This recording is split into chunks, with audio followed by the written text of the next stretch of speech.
Ew, gotta get rid of this old Backstreet Boys t-shirt. Tell me why. Because it stinks, boys. Tell me why. I've washed it so many times, but the odor won't come out. Tell me why. No, you tell me why I can't get rid of this odor. Have you tried Downy Rinse and Refresh? It doesn't just cover up odors, it helps remove them. Wow, it worked, guys. Yeah. Downy Rinse and Refresh removes more odor in one wash than the leading value detergent in 3 washes. Find it wherever you buy laundry products.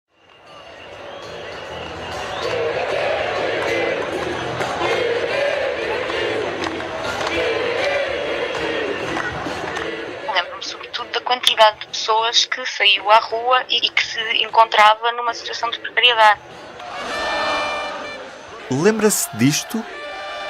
A 12 de março de 2011, a Avenida da Liberdade, em Lisboa, e outros pontos do país enchiam-se de manifestantes. Sobretudo jovens que protestavam por melhores condições de trabalho, como o fim da precariedade. Geração Arrasca, assim lhe chamavam. E é dela uma das maiores manifestações em Portugal que falamos esta semana. O calendário marca 7 anos desde o protesto que encheu jornais e telejornais.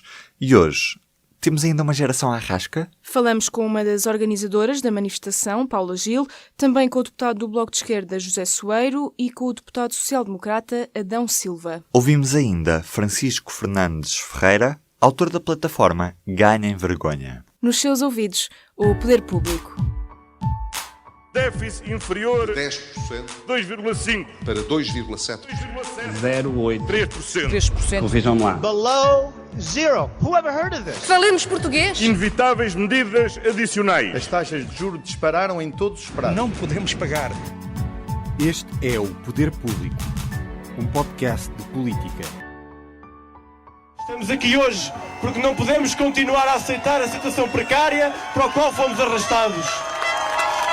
A manifestação Geração Arrasca foi organizada nas redes sociais por um grupo de amigos e conseguiu ser a maior manifestação partidária desde o 25 de abril. O número de manifestantes que marcaram presença não é certo, mas há quem fale em 200 mil, outros em mais de 300 mil. E hoje, ainda havia espaço para uma manifestação como esta? As razões para uma manifestação sobre precariedade têm sempre sentido, pelo menos no estado atual, dos direitos laborais. Ouvimos Paula Gil. Tenho 33 anos, fui parte da organização de uma manifestação contra a precariedade em 2011, chamada Geração Arrasca. 7 anos depois da manifestação Geração Arrasca, alguma coisa mudou? Nós estamos a falar de uma série de conjuntos de medidas progressivas que este governo, com o apoio de uma maioria de esquerda, aplicou ou vai aplicar, portanto, este novo pacote, mas na realidade não há uma aceleração dessa situação.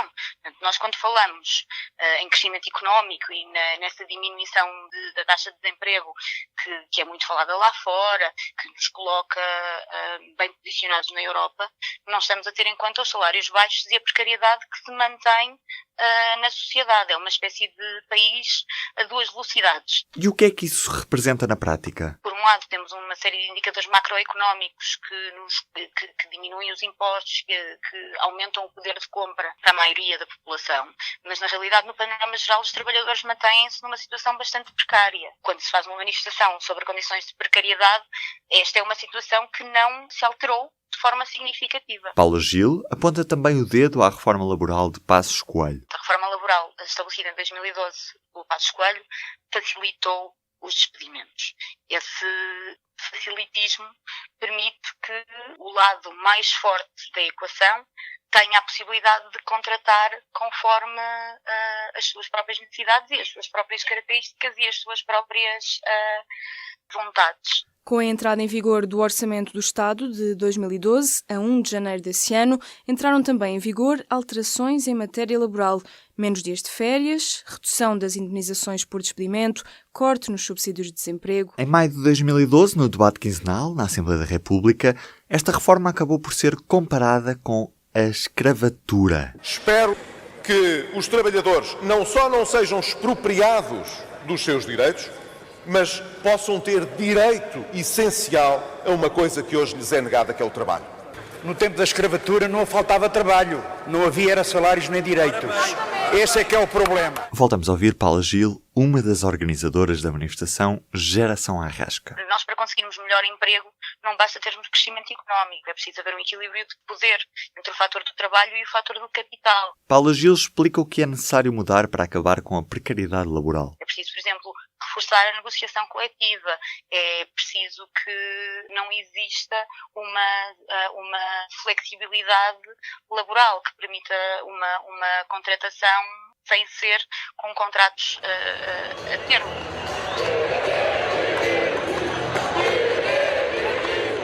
Falava-se na altura em 900 mil falsos recibos verdes. Hoje em dia são 889 mil casos que o INE refere. Portanto, 889 mil casos são cerca de 22% e isso é exatamente o mesmo em 2015. Paula Gil refere também a queda do poder de compra destes precários. Verifica-se uma degradação do valor de contrato a termo. Quem não está a termo ganha à volta de 700 euros por mês, o que, se for um falso recibo verde, implica um pagamento ainda à Segurança Social e de retenção na fonte. Portanto, na realidade, há uma diminuição do poder de compra, não só dos jovens, como das pessoas que se encontram em situação de precariedade. Tempo agora para ouvirmos 2 deputados. Estamos no Parlamento. Conversamos com José Soeiro. Sou deputado do Bloco, sou sociólogo, estive envolvido nas mobilizações de precários também em Portugal. José, 7 anos depois da manifestação, ainda existe hoje uma geração à rasca? Hoje continua a haver muitas dificuldades, ainda agora saiu um relatório que mostrava que os jovens, estando particularmente expostos, e claro que os jovens, também há jovens com condições e com classes e com origens sociais diferentes e, portanto, dentro da juventude também há muitas condições, mas há jovens e não jovens que têm salários muito baixos, que por terem salários muito baixos têm dificuldade em ter acesso a coisas básicas como a habitação e que vivem com dificuldades e, portanto, continua a haver em Portugal muita gente à rasca. Agora, também é verdade que esse processo de degradação intensa que aconteceu com o início da austeridade, justamente em 2011, justamente na altura da geração à rasca, e esse processo foi interrompido em 2015, no final de 2015, 2016, com uma solução política que tem uma orientação diferente. Mas o facto de ter sido interrompido não significa que se tenha recuperado tudo o que se perdeu, ainda não se recuperou tudo o que se perdeu e que os problemas estejam resolvidos, porque estão muito longe de estar resolvidos. E a questão da precariedade continua a ser, digamos assim, a condição laboral da maior parte dos jovens e a condição laboral também de muitos segmentos que não são jovens, mas que estão condenados à precariedade. Para o deputado bloquista, o atual governo e os partidos no geral têm tido como preocupação alterações à lei laboral e aos direitos dos trabalhadores. No entanto, diz, ainda há muita coisa que é preciso fazer. Sim, aliás, um dos fundamentos do acordo que foi feito foi justamente o combate à precariedade. Não é comparável o facto de, durante anos, termos tido um discurso que dizia que a solução para o país era empobrecer, que a reforma que era preciso fazer era baixar os salários, porque isso é que permitia uma maior competitividade da economia, que o que era preciso era flexibilizar as leis laborais, que o que era preciso era arranjar formas de emagrecimento do Estado. O que nós hoje estamos a fazer parte de um pressuposto totalmente diferente. É que a solução para a economia não é cortar salários, é recuperar para permitir que as pessoas tenham uma vida melhor e que haja também um maior crescimento. E, portanto, desse ponto de vista, houve uma inversão. Também, se nós virmos o que é o programa que está em curso da regularização dos precários do Estado, é um compromisso de que o próprio Estado tem que ser o primeiro a dar o exemplo. O Estado transformou-se nas últimas décadas, na última década em particular, mas já vinha de trás, no maior empregador de precários em Portugal. E, portanto, o Estado tem que ser o primeiro a dar o exemplo. É isso que se pretende com o processo de regularização dos precários da administração pública que está em curso. Agora, nós sabemos que está muita coisa por fazer. Nós hoje continuamos a ter falsos recibos verdes e isso é um problema grave. Continuamos a ter o abuso das empresas de trabalho temporário e essa é uma legislação na qual não se tocou. Continuamos a ter demasiados contratos a prazo que deveriam ser contratos permanentes porque enquadram necessidades permanentes das empresas ou das instituições. Continuamos a ter abusos nos estágios. Já lá vamos aos estágios, mas ainda sobre os precários do Estado, José, alguma explicação para o Governo estar a demorar tanto tempo a integrar esses trabalhadores nos quadros? O Governo avança com algumas explicações. Elas não nos satisfazem e, sobretudo, é preciso garantir que isto não se prolonga mais, porque começa a ser insustentável. O PREV-PAP, o Programa de Regularização dos Precários, é um programa absolutamente... Pode ser, se efetivamente ele se concretizar com o alcance que se pretende, é histórico. Ou seja, há mais de 20 anos que não havia em Portugal um processo de regularização e é um processo que vai em contramão com aquilo que foi a tendência de precarização dos últimos anos e que vai em contramão também com a tendência de precarização que existe na maior parte dos países europeus. E, portanto, nós neste momento os concursos já deviam ter começado a ser abertos em meados de fevereiro, ainda não foram abertos. E nós esperamos que até ao final de março os concursos sejam abertos. Todos. O que é que alegadamente tem vindo a ser o problema? É que as comissões de avaliação estão a demorar muito tempo a analisar os processos.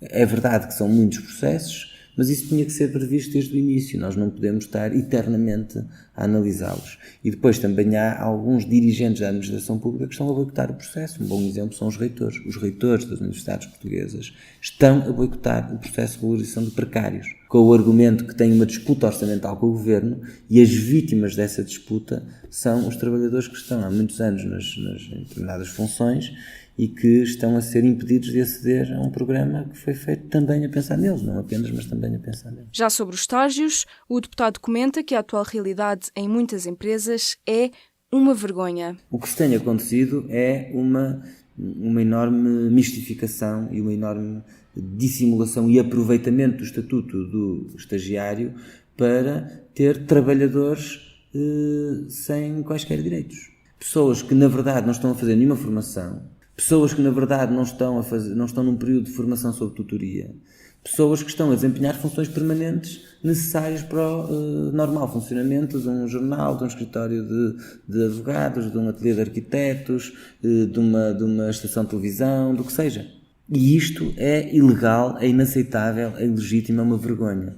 É estar-se a aproveitar do facto das pessoas serem trabalhadores mais jovens para os explorar e para, no fundo, ter trabalho não remunerado que é proibido pela lei. Mas como se combate esse problema? Primeiro, apertando o que é que se entende por estágio. Depois, impedindo a chantagem de que a pessoa, para aceder a uma profissão, tem que ter um estágio, mas depois é sobre ela que cai a responsabilidade de fazer esse estágio.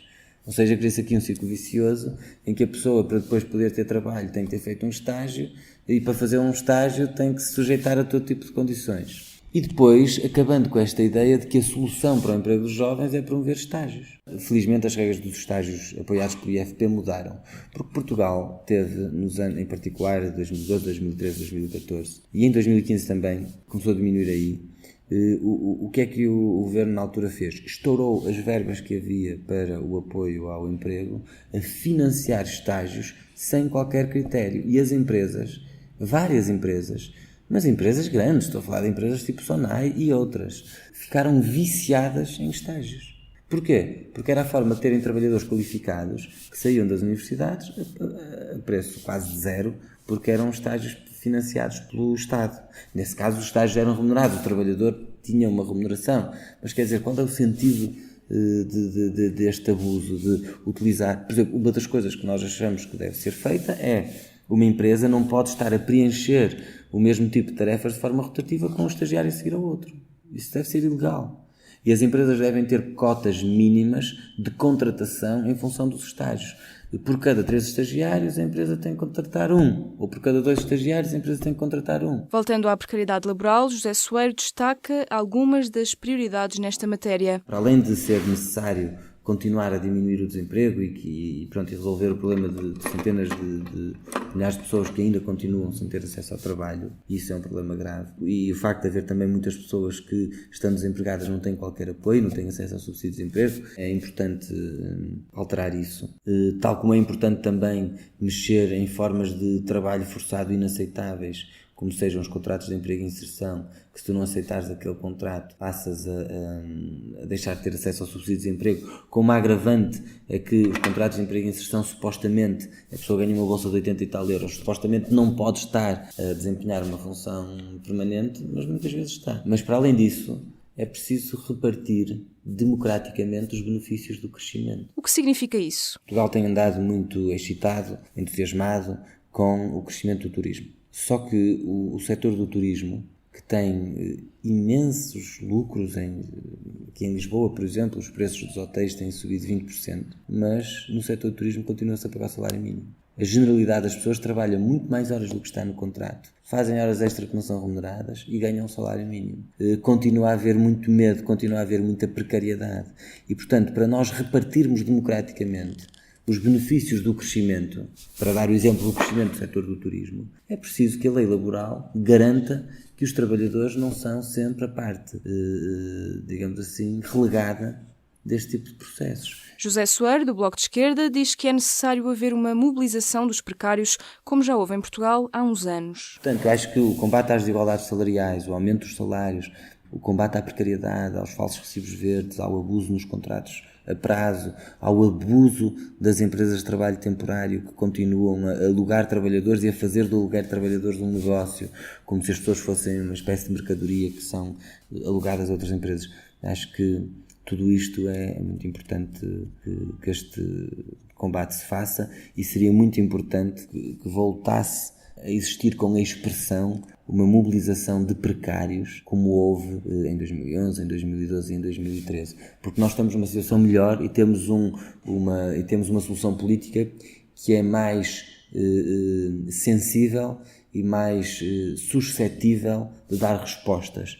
Mas é preciso que haja a pressão da própria sociedade, a pressão do movimento dos trabalhadores, a pressão dos movimentos de precários para que estas respostas aconteçam. Do outro lado da história está o PSD, o partido que, juntamente com o CDS, levou a alterações profundas na legislação laboral. Falamos com o deputado social-democrata Adão Silva. Deputado do Partido Social Democrata, vice-presidente do grupo parlamentar responsável pelas áreas da Segurança Social do Trabalho. O Governo tem feito o suficiente para acabar com a precariedade laboral? Não tem. Aliás, os números provam que a precariedade laboral persiste em números tão elevados quanto aqueles que se registavam durante o período da austeridade que foi decorrente da intervenção da Troika. Intervir no combate à precariedade laboral é muito importante, na exata medida em que o emprego, o trabalho, a inclusão de um cidadão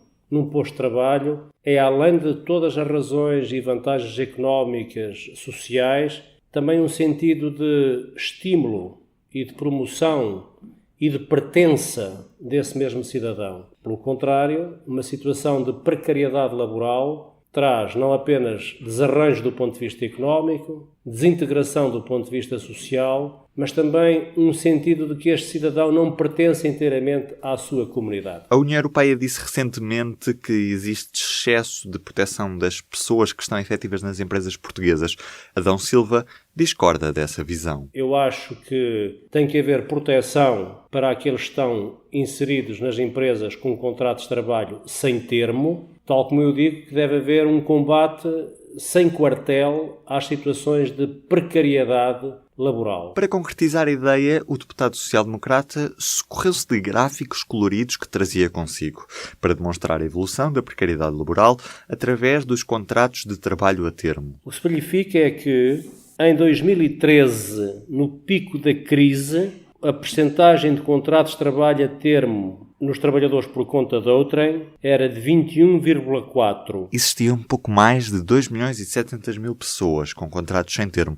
A termo estavam 740.000 pessoas. E em 2017, quando a economia está a crescer, quando se cria tanto emprego, quando se percebem as dinâmicas do emprego e da economia, passou de 21,4% para 22%. Isto é, temos hoje maior precariedade laboral traduzida no número de contratos de trabalho a termo nos trabalhadores por conta de outrem do que o existente em 2013. No ano passado, o desemprego continua a trajetória decrescente e há mais contratos de trabalho. A barreira dos 3 milhões de contratos sem termo foi ultrapassada, mas também aumentaram os contratos a termo e recibos verdes. Estes são agora mais de 868 mil. E o que é que levou a essa situação? O que está a levar a este aumento é o crescimento da economia, traduzido em alguns vetores dessa mesma economia, nomeadamente a parte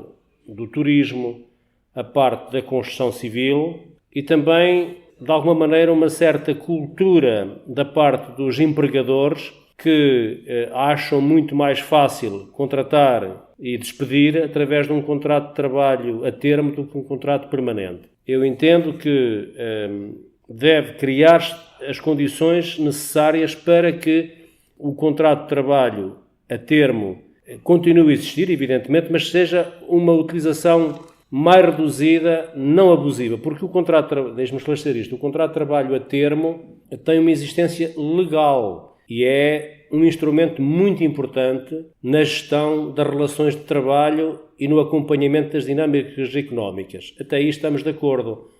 O problema é quando entramos no plano, no domínio da viciação, no domínio do abuso e da utilização indevida deste contrato de trabalho a termo. Aí geramos uma situação de precariedade assimétrica, porque a entidade patronal impõe um contrato de trabalho a termo quando devia ter um contrato de trabalho sem termo.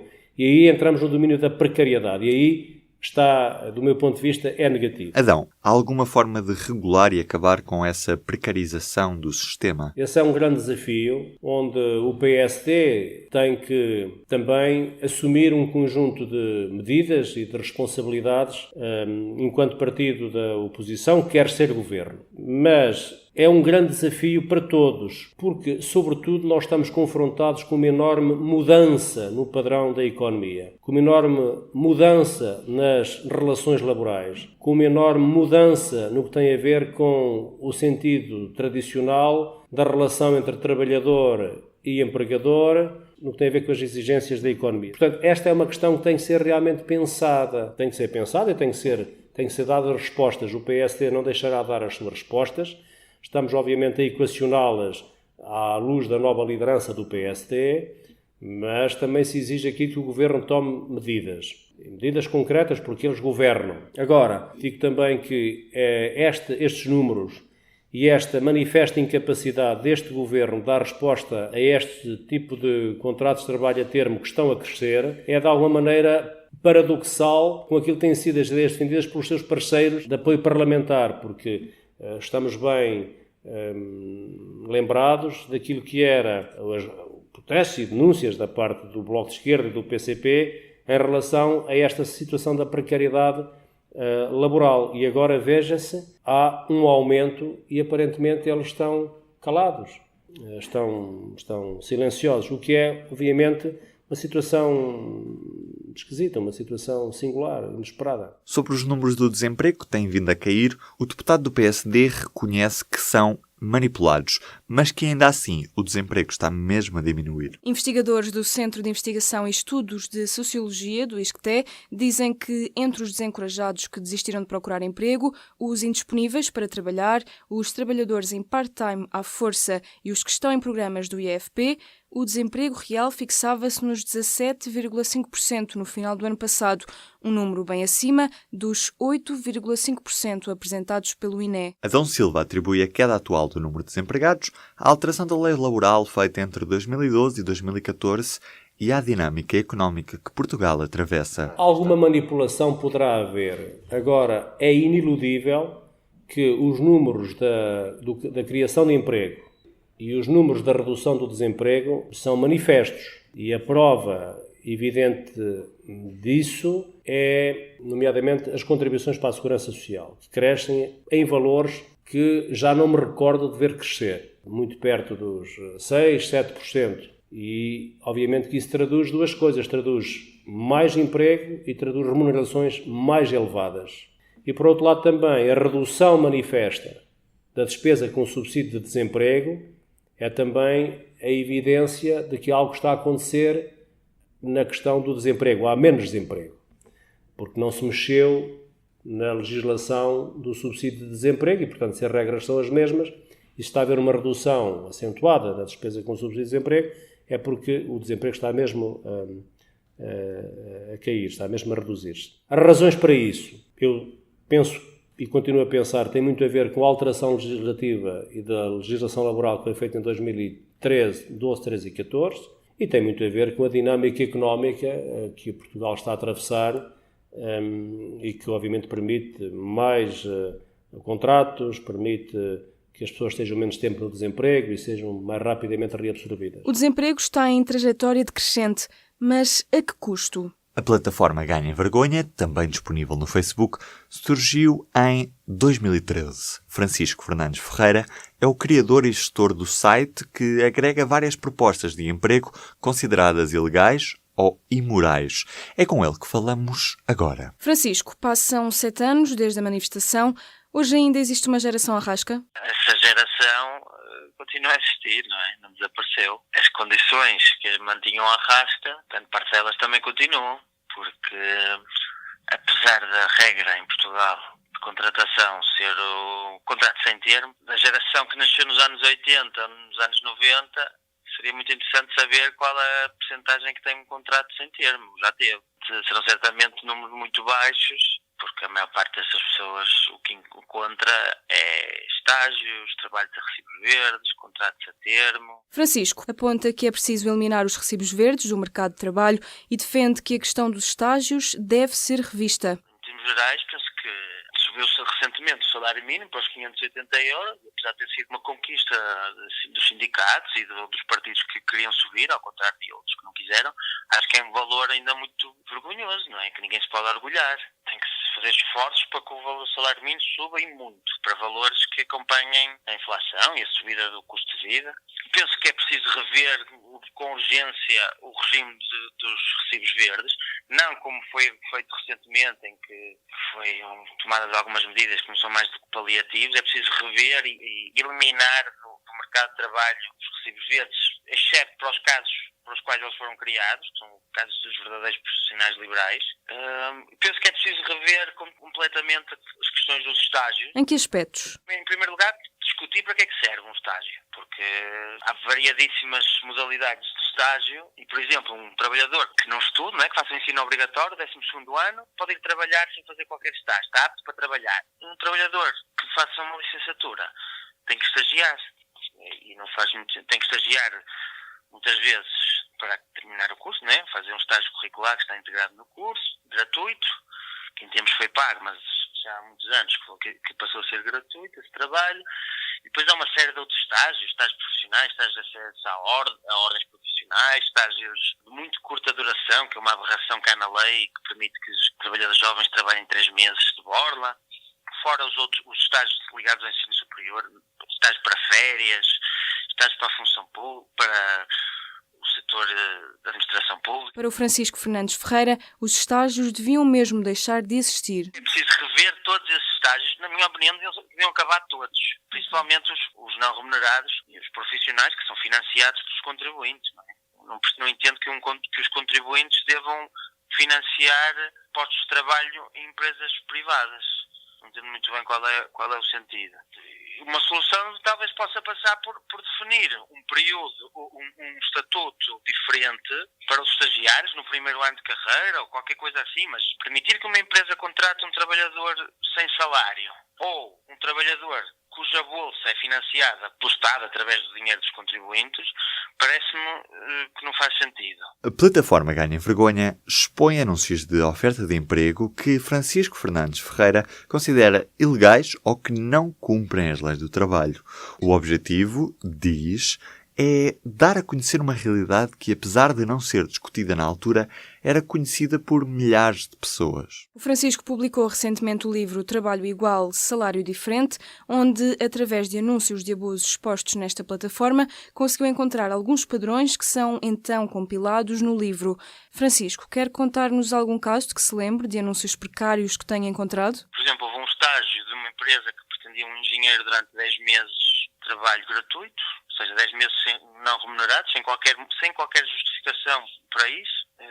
E recentemente publiquei um caso de um pedido de uma cuidadora de idosos para trabalhar 72 horas por semana, que tivesse viatura própria e 5 anos de experiência, a troco de 600 euros. E como é que se combate este problema? Francisco Fernandes Ferreira defende que devia haver legislação para os anúncios de oferta de emprego. Os anúncios de oferta de emprego deviam ser legislados. Devia haver uma legislação que regulasse este setor, porque é um setor em que só há um site, praticamente toda a oferta e procura de emprego é feita online. apenas há um site público. Todos os outros são privados, portanto, geram receitas a partir das visitas que têm. Quanto mais visitas, mais vale a publicidade que tem no site. Logo, quanto mais anúncios, mais dinheiro eles fazem. E não há qualquer regulação. Isto não está, é um setor que não está sob a alçada nem do Código de Trabalho, nem da lei da publicidade. Está ali num limbo entre as duas, ou que é o mesmo que dizer que não está sob a alçada de nada nem de ninguém. Por isso, qualquer pessoa pode criar um anúncio de emprego e oferecer o que quiser. Se quiser oferecer 10 euros salário mensal, pode fazer essa oferta. Mais uma vez, olhamos para os números. O investigador do CIES, Frederico Cantante, diz que no setor privado os precários já são 1 em cada 3 trabalhadores. Este era um dos temas para a conversa com o secretário de Estado do Emprego. Miguel Cabrita acabou por desmarcar a entrevista. Fica assim, aqui o silêncio. Já este episódio do Poder Público fica por aqui. Voltamos para a semana. Poder Público, com Inês Ameixa e Ruben Martins. Subscreva este e outros programas no iTunes, Spotify, SoundCloud e aplicações móveis. O que se bebe em dia de festa pode-se beber no dia-a-dia? E que ligações gastronómicas se podem fazer com o que temos no copo? Aprenda e prove com a Escola do Gosto, a Academia de Literacia Alimentar do Público. Aulas únicas com especialistas. Entre como amador e saia um pouco mais conhecedores. Não perca a próxima aula, a 18 de novembro, no Porto. Os lugares são limitados. Inscreva-se já em público.pt.